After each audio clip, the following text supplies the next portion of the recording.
I never thought the worst betrayal would come with a punchline.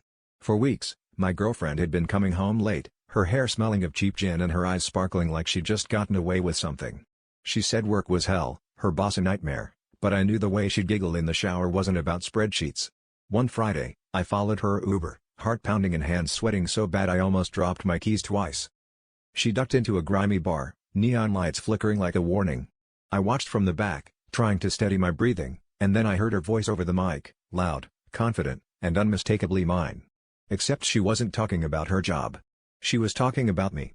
About how I snored like a dying walrus, about the time she caught me crying to a dog food commercial, about the fight we had last week where I threw her vibrator out the window. The crowd howled. I felt my stomach drop as every humiliating secret I'd ever told her spilled out between her jokes, and the laughter made it all worse. I wanted to storm out, but I stayed, glued to the spot by the horror of seeing myself ripped apart by punchlines. She didn't hold back, she even joked about the time I accused her of cheating, how paranoid I was, how I once followed her around the block just to make sure she wasn't meeting anyone. The last bit hit too close, and I realized half the bar already knew the story.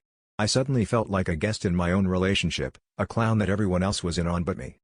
When her set ended, she walked off stage to applause and straight into the arms of a guy from the front row. My chest went cold.